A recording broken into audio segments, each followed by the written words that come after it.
Salut à tous, bienvenue sur 10 délices. Aujourd'hui, on va faire une recette pour moins de 5 €. J'ai pas mal d'étudiants autour de moi et j'avais envie de faire des recettes pour eux. Donc voici une nouvelle rubrique. En gros, un étudiant, souvent, ça n'a pas de matériel de cuisine, voire pas de four, ça a un petit budget cuisine et surtout, ça n'a pas de temps. Mais on est tous plus ou moins dans ce cas-là, hein. Souvent, on veut faire des trucs sur le pouce. Donc aujourd'hui, je fais une recette pour exactement 2,58 €. C'est des churros. Alors oui, c'est calorique, mais de temps en temps, ça fait pas de mal. La recette des churros est hyper simple. En gros, il vous faut la même quantité de farine et d'eau. Donc pour une douzaine de churros, je mets dans une casserole 200 ml d'eau à bouillir avec une pincée de sel. Quand l'eau est bien bouillante, je la mets sur ma farine, donc sur mes 200 g de farine, et je mélange.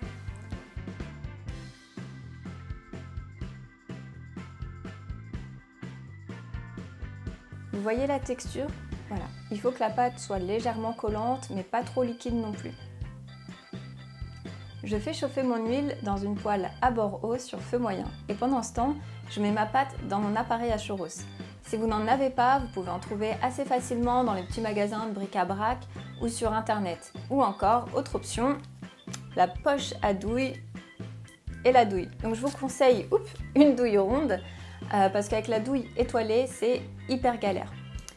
Donc j'ai trouvé 20 poches à douille et 4 douilles pour la modique somme de 1,99 €. Hyper accessible. Alors oui, vos churros, ils n'auront pas de forme étoilée, mais ils seront tout aussi savoureux, ne vous inquiétez pas. Attention, pour cette étape, il va falloir être hyper vigilant. En gros, quand vous mettez votre pâte dans la machine à churros, il y a des petites bulles d'air qui se forment. Et alors, autant avec l'appareil, il y a moins ce problème parce que ça comprime déjà tout l'air qu'il y a dedans, autant avec les poches à douille, ça peut être dangereux. Donc il faut bien chasser les bulles d'air quand vous faites descendre votre pâte à churros dans la casserole.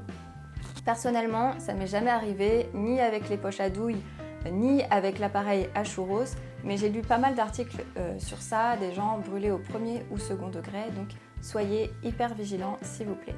Ceci étant dit, on passe à la cuisson des churros. Donc je mets de la pâte à churros et je coupe avec mon ciseau. Voilà, j'en mets 5-6 à cuire et je laisse dorer.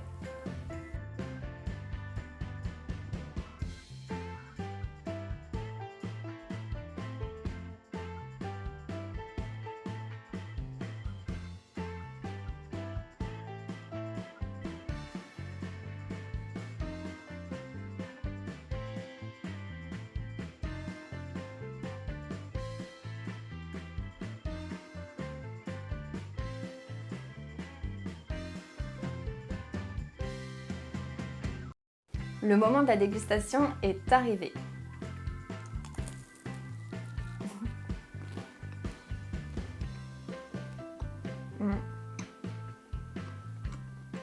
Ils sont hyper croustillants.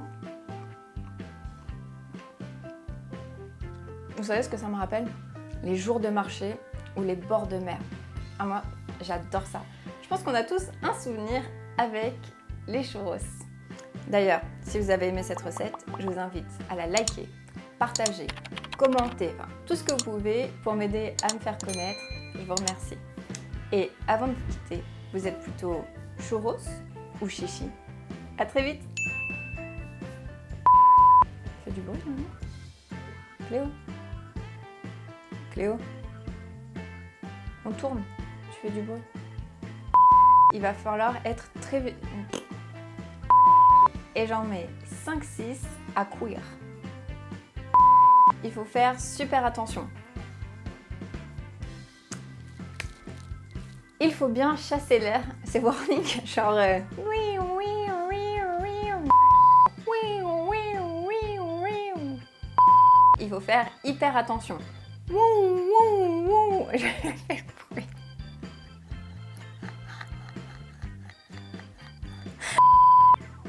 Cléo. On va prendre celui-là.